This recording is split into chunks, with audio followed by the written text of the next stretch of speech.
NOC, no objection certificate, cricket থেকে শুরু করে অন্যান্য খেলাধুলা কিংবা আপনার অফিসের কাজেও বাইরে যেতে হলে এই এনওসিটা লাগে। তবে সবসময় আইপিএল এর ক্ষেত্রে কিংবা বাংলাদেশের ক্রিকেটাররা যখন বিদেশে লিগ খেলতে যান তখন এই এনওসিটা নিয়ে অনেক বেশি কথা হয়। বিসিবি ছাড়পত্র দিয়েছে কিনা, কতদিনের জন্য থাকতে পারবেন। এক পক্ষ বলে পুরোপুরি এনওসি দেওয়া দরকার, আরেক পক্ষ বলে যে না, দেশের খেলাটা আগে খেলতে হবে। এই এনওসি জটিলতা সমাধান করতে হবে, কারণ মুস্তাফিজুর রহমানকে কেকেআর তারা কিনেছে 9,20,00,000 দিয়ে। মুস্তাফিজ কি থাকবেন?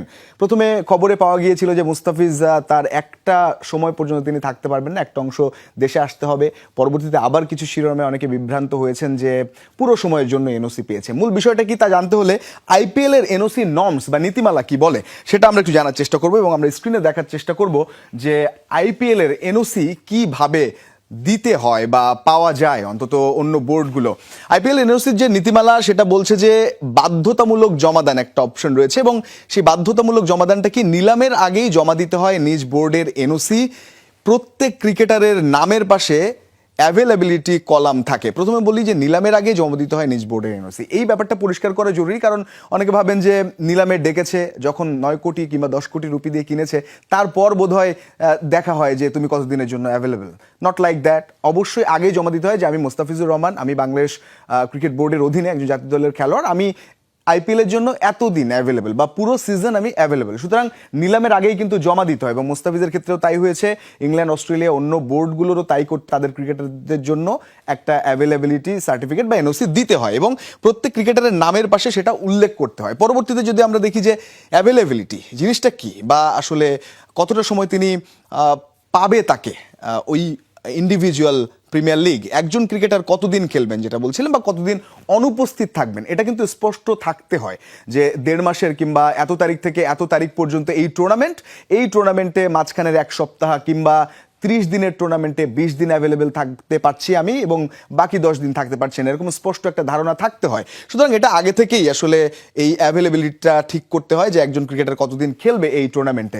মুস্তাফিজের ক্ষেত্রে কি হয়েছে বলছি, তবে আইপিএল এর এনওসির যে অন্য পরবর্তীতে আরো একটা যদি আমরা দেখি যে কি নিয়ম রয়েছে। আইপিএল ওয়েবসাইটে মিডিয়া রিলিজ, এটা কেন? যখন আসলে কোনো ক্রিকেটার পুরোপুরি সময়ে তিনি থাকতে পারবেন না এই ইন্ডিভিজুয়াল সিজনে, তখন তাকে আগেই বলে দিতে হয় একটা মিডিয়া রিলিজের মাধ্যমে এবং সেটা ওয়েবসাইটে IPLT20.com, সেখানে কিন্তু স্পষ্ট থাকতে হয়। সবশেষ আমরা আরেকটা অপশন দেখতে পারি, আইপিএল এর এনওসির আসলে বাতিল হতে পারে কিনা, যে এনওসি তিনি পেয়েছেন সেটা বাতিল হতে পারে কিনা।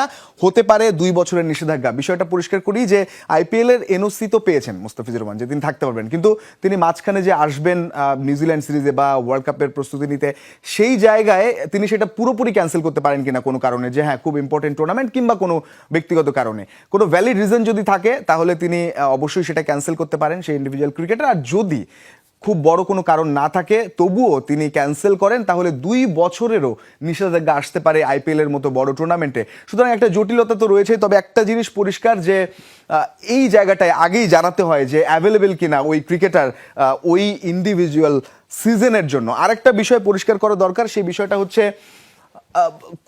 কখন আসলে এই আইপিএল এর যে টাকা পয়সা সেটা কিভাবে পেতে পারে একজন ক্রিকেটার। এখানে কি সব দিনের জন্য অ্যাভেলেবেল থাকলে সেই টাকাটাই পায় নাকি শুধুমাত্র ম্যাচ খেলার টাকাটা পায়? এখানে স্পষ্ট যদি করতে হয় একটু, তাহলে মুস্তাফিজুর রহমান যদি পুরো সিজনের জন্য অ্যাভেলেবেল থাকে তাহলে ওই যে 9,20,00,000 রুপি তাকে দিতে হবে।